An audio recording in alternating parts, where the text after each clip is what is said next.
The afternoon sun dipped behind the mansion's marble pillars as Sophia stood motionless at the towering iron gates, her hand resting on the swell of her belly. 8 months pregnant, her breath came slow and measured as if she were drawing courage from the wind itself. She hadn't seen this place in nearly half a year, yet every stone and vine felt imprinted in her memory. This wasn't just a house, it was once her sanctuary. Now, it loomed like a challenge. Her driver hesitated. "Ma'am, are you sure you don't want me to call ahead?" Sophia's lips barely moved. "No. If I announce myself, he might find a way to disappear again." She pushed open the gate herself, ignoring the protest in her back and feet. Her dress, long and flowing, brushed against the gravel as she walked the familiar path. Each step echoed louder than the last, until the grand oak doors came into view. Her heart beat faster, not from exertion, but from the storm of questions pounding inside her mind. Would Damien be there? Would he slam the door in her face? Would he even recognize the woman she'd become? She knocked. Once. Twice. Then the door creaked open, revealing Martha, the housekeeper who had served the Carters for over 2 decades. The older woman gasped. Miss Sophia. "My heavens, you're pregnant," Sophia finished gently, managing a tired smile. "Yes." Tears welled up in Martha's eyes as she threw the door open wider. "Come in, please. You must be exhausted. Let me get help." Before Sophia could argue, 2 staff members appeared and rushed to her side, carrying her bags and guiding her to the guest wing. The main bedroom had long been redecorated, and Sophia didn't want to see what changes had been made. Her instincts told her things in this house were no longer the way she had left them. As she settled into the armchair near the fireplace, a nurse brought by Martha checked her blood pressure and gently felt her stomach. "They're active," the nurse said with a kind smile. "Twins." Sophia nodded, placing a protective hand over her belly. "Yes. He doesn't know. He never gave me the chance to tell him." In the quiet that followed, Martha returned with a tray of herbal tea and biscuits. Her hands trembled as she set it down. "Damien's not home. He said he was flying to Milan for a conference. That was a week ago." Sophia raised an eyebrow. "Milan?" Martha nodded hesitantly. "Or at least that's what he told the staff. We haven't heard anything since. No calls. Not even emails." Sophia stared at the tea, her mind spinning. The silence. The distance. His refusal to reply to any of her messages after that last phone call. The one where she told him she needed to see him in person. He had hung up without a word.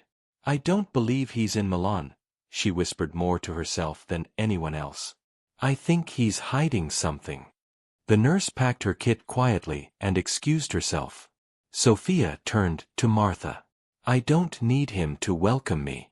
I came back because my children deserve to know where they come from. Whatever he's doing, whoever he's with, I'll face it. But I won't run anymore." Martha reached for her hand. "You were always brave, dear. And you're not alone here." That night, Sophia lay in bed, her hands curled protectively around her stomach. Outside, a storm began to brew in the clouds, as if nature itself sensed the upheaval to come. She didn't sleep much, her ears alert for every creak of the old house. Somewhere out there, Damien was living a life he thought she'd never see. But now, she was here. And so were his children. Let the games begin. The front wheels of Damien Carter's black Maserati crunched over the gravel driveway, sending small clouds of dust into the air. He stepped out first, sharply dressed in a tailored navy suit, his sunglasses catching the afternoon light. Behind him, Isla Monroe emerged in towering heels, adjusting her champagne-colored silk blouse and tossing her platinum hair with the confidence of someone who believed she owned everything she touched. Damien glanced at the mansion with a faint smirk. "You're going to love it," he said, unlocking the front doors with a smooth flick of his wrist. "I had the staff clear the place out. It's all ours now." Isla laughed, looping her arm around his. "A mansion, a billionaire, and no wife in sight. A girl could get used to this." Neither of them noticed the parked car discreetly tucked behind the staff quarters, nor the slight movement in the sheer curtains upstairs. Damien pushed the door open, stepping into the marble-floored foyer with the ease of someone returning to claim a throne. He dropped his bag near the grand staircase and turned to Isla, who was already walking ahead, heels echoing against the tiles. "Let's start upstairs," she purred. "I want to see the bedroom I'll be redecorating." But before he could respond, a calm voice rang out from the sitting room. "I wouldn't go up there just yet. It's already occupied." Isla stopped mid-step. Damien froze. He turned slowly, his pulse pounding as if someone had dropped ice into his veins. There, in the center of the living room, seated on a velvet chaise like a queen waiting to be addressed, sat Sophia. Her hair was neatly tied back, her eyes sharp, unreadable. But it was her belly that caught both Isla's and Damien's attention. Round, heavy, unmistakably pregnant. Very pregnant. Damien blinked, as if trying to erase her with his eyes. What are you doing here?" Sophia didn't move. "Funny, I was about to ask you the same thing. Except I live here. Or did you forget?" Isla scoffed. "I'm sorry, who is this?" Sophia tilted her head. "His wife." Isla laughed in disbelief, turning to Damien. "You told me you were divorced." I said we were separated," Damien stammered, his voice suddenly stripped of its usual steel. "Sophia, you can't just walk in like this." "I didn't walk in," she replied smoothly. "I used the keys. You remember the ones you never asked back for. This house is still legally mine, Damien. Along with everything else that comes with the title Mrs. Carter." Isla's confusion began to curdle into smug irritation. "Oh, I see. You're the past. How quaint. But I think we all know who he wants now." Sophia rose slowly to her feet, steady despite the obvious weight she carried. Her hands cradled her stomach instinctively, protectively. "You're right," she said, nodding. "He's made his choices. I'm just here because these," she looked down at her belly, "are his children. And I won't let them grow up in shame or silence." Damien's face drained of color. "Children." Sophia met his eyes. "Twins. A boy and a girl, if you're curious. I tried to tell you, but you were too busy ghosting my calls and disappearing on your business trips." He took a step toward her, his voice suddenly low and strained. "Why didn't you tell me sooner?" "I did," she said evenly. "You just didn't listen." Isla crossed her arms.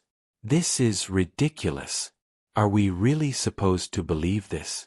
She shows up with a belly and says they're yours." Sophia's laugh was soft and cold. "Paternity tests exist. And I have no interest in stealing your man, darling. Take him. But don't think for a second you can erase me or my children." Damien looked like he'd aged 10 years in 10 minutes. He rubbed his temples, trying to make sense of the disaster unfolding before him. Isla moved closer to him, gripping his arm like a lifeline. "Tell her to leave." But he didn't speak. Not right away. Instead, his gaze stayed locked on Sophia, on the unmistakable weight of truth she carried, not just in her womb but in her voice. For the first time in months, he realized something terrifying. She had come back stronger. And she wasn't going anywhere. Sophia sat in the corner of the nursery that had once been planned with so much hope. Though it hadn't been used in years, she had insisted the staff clean it for her return. Soft sunlight filtered through the pale blue curtains, casting gentle shadows across the crib. Her hand rested on her stomach as the twins shifted within her, little kicks pulsing against her ribs like small reminders. "We're here. We're real." Her thoughts drifted back, years ago, to a campus library smelling of coffee and old pages. That's where she'd first met Damien Carter. Back then, he wasn't a billionaire or a man haunted by betrayal and ambition. He was a political science major who loved Rachmaninoff, wore mismatched socks, and made her laugh with dry, unexpected wit. She had been studying art history, constantly broke, often anxious, but Damien, he saw her. Really saw her. Their romance had bloomed like wildfire. They went from dorm rooms to dreaming about penthouses. He used to sketch little mansions on napkins and say, "One day, this will be ours. You'll paint in the studio, and I'll work from the home office. Kids playing in the garden. Chaos, but our kind of chaos." They married at 27, right as his tech startup took off. Sophia left her gallery internship to support his company, running meetings from their kitchen table and surviving on takeout and adrenaline. They were a team, unstoppable, or so she thought. But not everything had been perfect. After their second anniversary, they began trying for children. The first miscarriage broke her. The second nearly ended her. Doctors had whispered about low chances and complications. Damien tried to be supportive, but she saw the change in his eyes, saw how the loss eroded his patience, his faith. Then one spring morning, after months of feeling nothing but hopelessness, she discovered the impossible. She was pregnant. Not just with one child, twins. 2 heartbeats. 2 miracles. She had tried to tell him over dinner, holding his hand, eyes brimming with joy and fear. But Damien had grown cold by then. Distant. Already slipping through her fingers. "I don't know what game you're playing, Sophia," he had said that night, pulling his hand away. "But this isn't going to bring me back. Stop lying to keep me here." She had stood there frozen, watching him grab his keys and walk out the door. He never came home that night. Or the next. And by the time she started bleeding and was rushed to the ER with a threatened miscarriage, she was alone. But the babies had held on. And so had she. Now, in the present, Damien sat across from her in the study, avoiding her gaze. "I thought you left for good. You stopped answering my messages." "I stopped answering after you blocked my number," she said coldly. He ran a hand through his hair, frustration bubbling. "I thought you were trying to trap me. I wasn't ready for kids, Sophia. I didn't know what to believe anymore." She looked at him then, really looked at him. "So you ran to a woman who sells herself for headlines and red carpets? That's not fair." "No, Damien. What wasn't fair was you deciding for all 3 of us. Me. Our children. You looked me in the eye and called me a liar." He had no defense. Only silence. She stood and turned toward the door. "You can live with your choices. But you don't get to rewrite history to feel better about them." As she walked away, neither of them noticed Isla standing outside the study door, listening. A smirk danced on her lips. She had heard enough. She had always known Sophia was a threat, but now she knew something more valuable.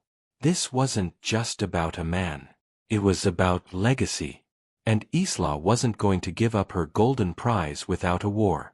The air inside the Carter mansion had shifted. What was once cold with tension now simmered with open warfare. Isla Monroe, with her model's poise and razor-sharp smile, had not only stayed, she had made herself comfortable. Her designer heels clacked through the marble halls as if she owned them, and her silk robes trailed behind like banners of conquest. Sophia watched from the corner of the grand parlor, seated on the tufted cream sofa she once picked out herself. 8 months pregnant and radiant despite her exhaustion, she met Isla's theatrics with stillness. There was no screaming match, no crying fits. Only quiet, patient rage that unnerved everyone, including Damien. Isla sauntered into the room holding a glass of wine she'd poured herself without permission. "Oh, don't mind me," she said sweetly, flashing her manicured nails. "I'm just settling into my home. Damien said I could redecorate soon. I'm thinking of tearing down that old nursery. It's depressing." Sophia didn't flinch. "You can tear down walls, Isla. You can throw away furniture. But the history of this house, you'll never rewrite it." Isla leaned against the piano. "Oh, honey. History is for the losers who didn't get picked." Damien had barely spoken all day. He stood near the window, staring into the gardens with a hollow expression, arms crossed, jaw tense. Sophia didn't expect him to defend her. Not anymore. His silence was its own betrayal. Dinner that evening was arranged like some unspoken battlefield. A candlelit table for three, curated by Martha against her better judgment. Crystal glasses, fine china, and a roast lamb platter sat untouched as tension crackled like static in the air. Isla made a show of laughing too loudly at Damien's dry comments, brushing her hand along his arm and pouting when he didn't react. He always liked mint sauce with his lamb, she cooed, stabbing her fork delicately into her plate. Did you ever remember that, Sophia? Sophia calmly took a sip of water, one hand resting protectively on her belly. I remember he used to say mint sauce reminded him of his mother. Until he decided to forget everything that made him human. Damien winced, but again, said nothing. Isla turned to her, smirking. You act like you're better than me, sitting there like some tragic wife in a Victorian novel. Let me remind you, Damien chose me. He told me he was finished with you. That this house, his heart, his future, was all mine. Sophia stood slowly, placing her napkin on the table with careful grace. The firelight reflected in her eyes, but her voice remained low, firm. You can have the man. You can keep him warm in bed, dress him in new suits, kiss his lies like they're sweet wine. But you can't erase the blood running through my children's veins. They are his. They will carry his name whether he deserves it or not. Isla's laughter cut the air like glass. Are we even sure they're his? The sound of the slap cracked across the dining room before anyone saw it coming. Sophia's palm struck Isla's cheek so hard the wine glass wobbled. Isla's hand flew to her face, mouth open in shock. Damien finally stepped forward, but it was too late. Sophia's face twisted suddenly, not with anger, but with pain. Her eyes widened as she clutched her belly. A sharp gasp escaped her lips. Something's wrong, she whispered. The table shook as Damien rushed to her side. Isla stood frozen, her cheek flushed and her confidence shaken for the first time. Martha ran into the room just as Sophia's knees buckled. Get help, Damien shouted, lifting Sophia into his arms, panic overtaking his voice. Now. And with that, the dinner table became the front line of a different war, one where every second could mean life or loss. Thunder cracked above the mansion like the sky itself was splitting open. Rain pelted the windows as wind howled through the trees outside, the storm matching the chaos unfolding within. Damien's voice boomed through the hallways, panicked and raw. Call the doctor. Get towels. Someone help me. Sophia writhed in pain on the floor of the dining room, her dress soaked with sweat and the first signs of labor. Her face twisted with every contraction as she tried to breathe, clutching the edge of the table with trembling fingers. Martha rushed in with blankets while another maid dialed for the emergency response team. Damien knelt beside Sophia, his hands useless, his confidence shattered. It's too early, he muttered, wiping her forehead. You're not supposed to be due for another month. Sophia gritted her teeth. Tell that to my sons. They're not waiting. Upstairs, Isla paced in frantic circles, refusing to come down. This isn't my problem, she hissed at herself, grabbing her designer coat. This wasn't supposed to happen. I didn't sign up for a screaming wife and blood on the marble floors. But as she reached the staircase, Damien's voice echoed up. Isla, get down here, now. She froze. Her heart pounded with both fear and fury. After a long beat, she descended slowly, her heels clicking against the steps, though her expression was that of a woman walking into a nightmare. What do you want me to do? She snapped, stepping into the room. Boil water. Bring clean towels. Anything, Damien barked, not even looking at her. She hesitated, then stormed off toward the kitchen, muttering curses under her breath. Sophia screamed again, louder this time. Blood streaked her thighs as another contraction slammed through her. They're coming, she sobbed, looking up at Damien with terrified eyes. They're coming, I can feel them. The power flickered, and then the lights dimmed. Outside, lightning danced across the sky. Minutes blurred into eternity. And then, the cry of a newborn sliced through the chaos. A piercing, beautiful sound that froze everyone in place. Damien looked down as Martha, trembling, held up the tiny, red-faced boy, his lungs already announcing his arrival. Sophia collapsed back against the blankets, gasping, "There's another!" Moments later, the second twin arrived, smaller, more fragile, but alive. The staff moved quickly, wrapping both babies in clean linens, checking pulses, breathing, warmth. Damien knelt beside his sons, his chest rising and falling with disbelief. His hand reached out slowly, as if touching them would break the illusion. When his fingers brushed the tiny fist of the firstborn, something inside him broke open. Tears streamed down his cheeks, the kind he hadn't shed in years. "They're mine," he whispered. "God, they're really mine." Sophia turned her head weakly, watching him with glassy eyes. "They always were." He looked at her, truly looked, for the first time in months. "I'm sorry," he whispered. "I was afraid. I didn't know how to be this man." She didn't respond. Her eyes drifted closed as exhaustion overtook her. Paramedics arrived minutes later, wheeling in equipment and taking over with calm precision. The twins were quickly placed in mobile incubators, oxygen gently flowing to support their tiny lungs. As they were wheeled out, Damien followed silently, hands shaking, lips murmuring a prayer he didn't even know he remembered. Upstairs, Isla stood at the top of the landing, watching with narrowed eyes. Her face was unreadable, part rage, part disbelief. She had never seen Damien like this. Not once. Not for her. Later that night, while everyone slept or hovered in hospital waiting rooms, Isla wandered the master bedroom alone. The silence unnerved her. She opened drawers with shaking hands, searching, though even she didn't know for what. Then she found it. Tucked inside a folder beneath old tax documents, a signed property transfer letter. Her name. His signature. Her eyes widened as she scanned the lines. Damien had initiated the transfer of the mansion's ownership to her. It wasn't finalized, some signatures were missing, but the intention was clear. Her grip tightened on the paper, heart thundering in her chest. He had meant to give it all to her. But now, everything was changing.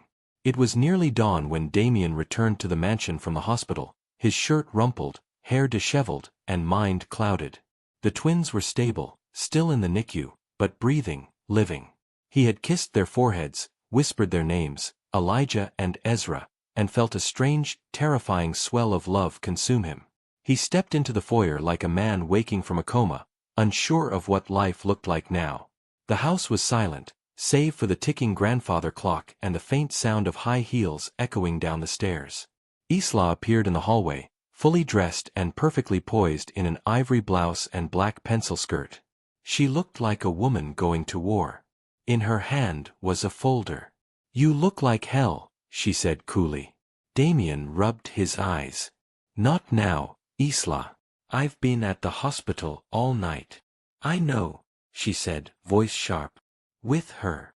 She slammed the folder onto the dining table and opened it with a flourish. "Tell me something, Damien. Did you forget about this?" He squinted down at the papers, the familiar imprint of his own signature blinking back at him like a ghost. The property transfer. Her name. His initials. The arrangement he'd made months ago when Sophia was gone, unreachable, and he'd been chasing Isla's attention like a drug. "You promised me the mansion," Isla snapped, jabbing her manicured nail against the page. "You said this would be our future. Our life. And now you're back to playing house with your ex-wife and her little charity cases." Damien exhaled slowly, guilt washing over him in waves. "I wasn't thinking clearly when I signed that. Things were different. I thought Sophia had left me for good."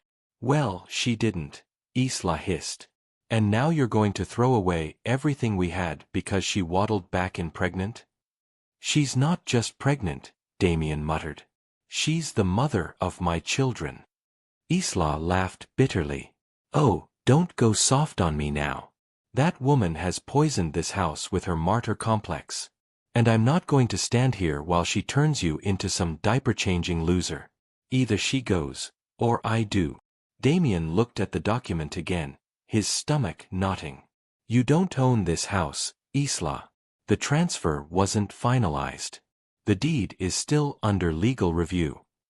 She blinked. What? You need both signatures, mine and Sophia's. The mansion was bought jointly. I never updated the title after our separation. Her face paled. You mean, she still owns part of it? She never stopped, he said, suddenly tired. Unbeknownst to them, Sophia stood just outside the hallway, her hand resting lightly on the wall, listening. Her heart should have raced, but it didn't. She'd suspected something like this all along. Isla's greed was transparent, and Damien's weakness even more so. She didn't barge in, didn't yell or scream. She simply walked to her room, pulled out her phone, and dialed her attorney. By noon, legal documents were being drawn. Sophia moved with grace and control, her demeanor unnervingly calm. When the housekeeper asked if she'd heard the argument, she simply replied, "Let them play their games. I'm rewriting the rules." Later that afternoon, the three of them gathered awkwardly in the drawing room. Sophia seated like royalty, Damien pacing, and Isla clenching the deed in both hands like a trophy slipping through her fingers. "You're bluffing," Isla said. "This is my house now." Sophia pulled out her own folder and handed it to Damien. "My lawyer has filed an injunction to freeze any property transfers pending full review. Which means nothing changes until the court decides. And considering the deed was signed under misrepresentation while I was pregnant with your children. Good luck, Isla." Damien stared at her. "Sophia." She turned to him, eyes unreadable. "Don't. You chose her. You signed away our future. And now that you've seen your sons, you're scrambling to piece it all back together." He stepped closer. "I made a mistake. I didn't know how to handle everything. Please. Let me make it right." Sophia's voice dropped to a whisper. "You don't get to choose family when it's convenient, Damien." Isla scoffed, tossing the folder to the ground. "You deserve each other. Both of you are living in a delusion. But I won't be part of it." She turned and stormed out, but her heels didn't echo as loud this time. Because for the first time, she was leaving empty-handed. The once majestic Carter mansion had transformed into a war zone cloaked in luxury. Tension hung in the air like thick smoke, lingering in every corridor, poisoning every room. The cries of newborn twins echoed softly through the halls, innocent sounds that contrasted violently with the chaos erupting around them. Damien tried to fix what he had shattered. Every morning he cradled Elijah and Ezra, feeding them formula with shaking hands, trying to understand the rhythm of fatherhood. He stayed up at night rocking them through tears and colic, wiping their tiny faces with the tenderness of a man desperate to be forgiven. Sophia watched it all with quiet observation. She didn't deny his effort, only questioned his timing. It was hard to accept a man's sincerity when he had only discovered remorse after watching his newborns fight for breath. Damien brought her tea, prepared breakfast, left roses on her pillow. But no grand gesture could erase the months he left her drowning in silence. And then, there was Isla. Unwelcome but unrelenting. She clung to her place in the mansion like a thorn that refused to be plucked. Every passing day without attention chipped away at her vanity. Damien no longer kissed her in the hallways. He stopped answering her texts. Her wine bottles emptied faster, her laughter grew louder and crueler. She began crashing rooms she wasn't invited into. Walking into Sophia's wing unannounced. Mocking the nursery wallpaper, sneering at the twins' names, whispering venom behind false smiles.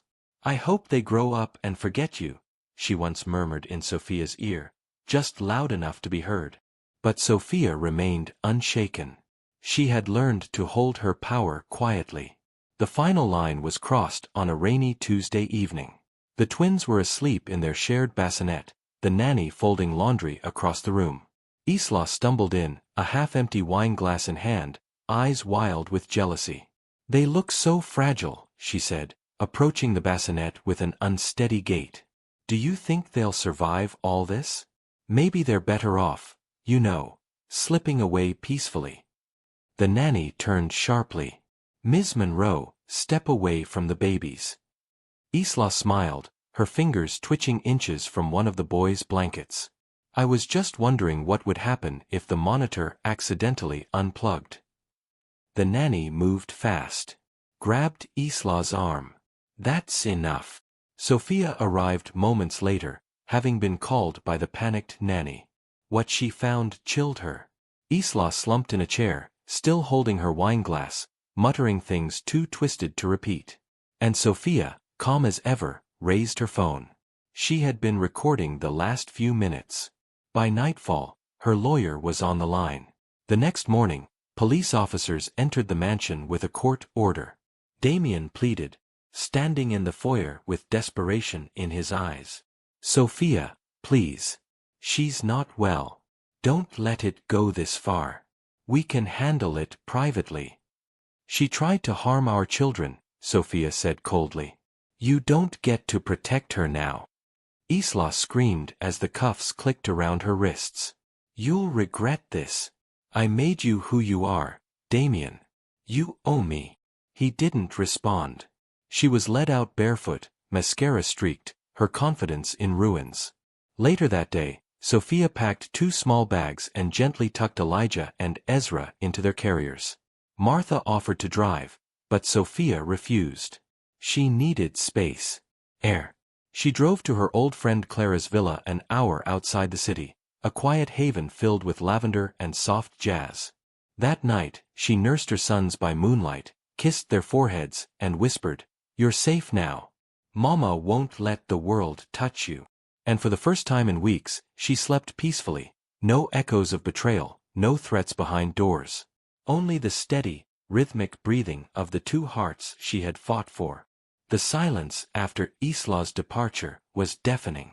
No more slammed doors. No shrill laughter echoing down the halls. Just the soft rustle of curtains and the occasional cry of a waking baby.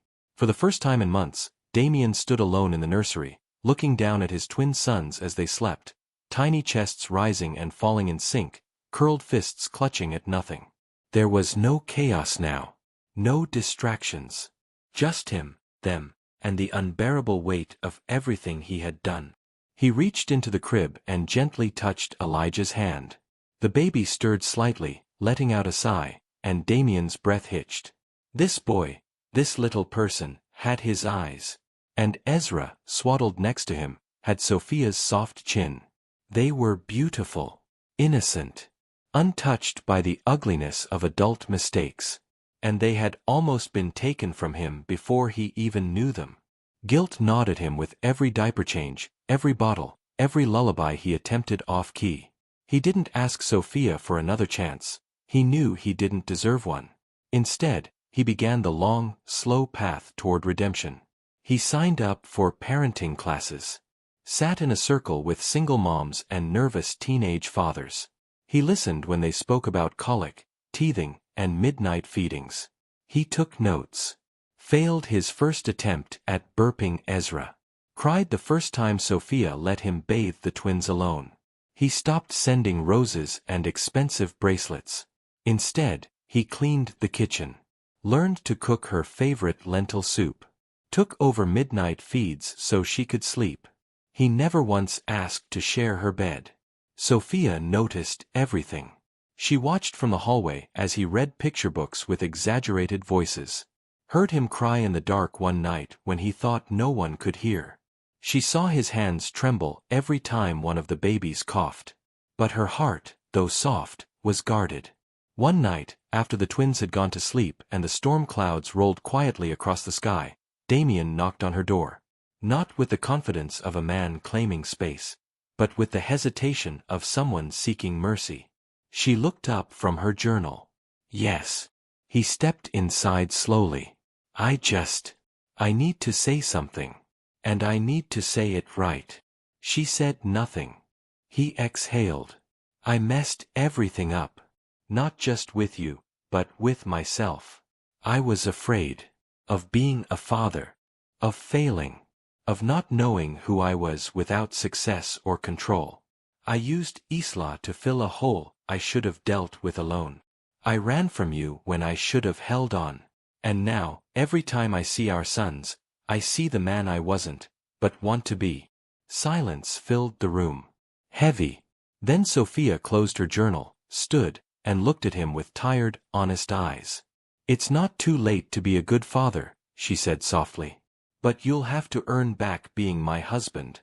Spring crept into the Carter estate with soft winds and the smell of fresh jasmine. The mansion, once echoing with cold tension and betrayal, now stirred with laughter, the clinking of baby bottles, and the occasional squeals of Elijah and Ezra as they learned to crawl across the Persian rugs.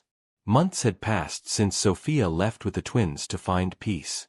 And now she returned, not as a guest, not as a woman begging for space, but as an equal, a mother, and a force. The gates didn't intimidate her anymore.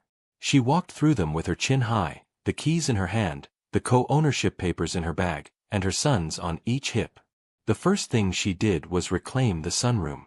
Once Isla's favorite lounging space, it was now transformed into the headquarters of the Empower House Foundation, Sophia's non-profit for women navigating toxic relationships, single motherhood, and emotional recovery. Local counselors, legal aides, and volunteers filled the grand halls twice a week, turning the mansion into something new, a sanctuary. Damien never stood in her way. Instead, he built nursery shelves, set up diaper-changing stations, and prepared bottles with military precision. Every morning, he sang lullabies to wake the twins, badly, but with heart. Every night, he read the same storybook 3 times because Ezra refused to sleep otherwise. He no longer asked for second chances. He simply showed up. Sophia kept her distance romantically. She shared moments, soft laughs over spit-up accidents, brief touches when passing the twins between them, but nothing more. Her boundaries were firm, yet not cruel. Then, on a quiet Sunday afternoon, she found an envelope on the kitchen table. No flowers. No diamonds. Just a small velvet pouch and a folded letter. She opened it slowly. Inside was a baby bracelet, engraved with both twins' initials. Beneath it, Damien's handwriting, raw and simple. I don't expect forgiveness. I only hope that when you see how much I've changed, you'll remember the man who once sketched our dream home on a napkin. I lost sight of that dream, and I nearly lost you too. This time, I want to rebuild it. Not with money, but with you, and with them. If I have to wait a lifetime, I will. Sophia held the bracelet in her palm, her breath catching. There was no ring. No big gesture.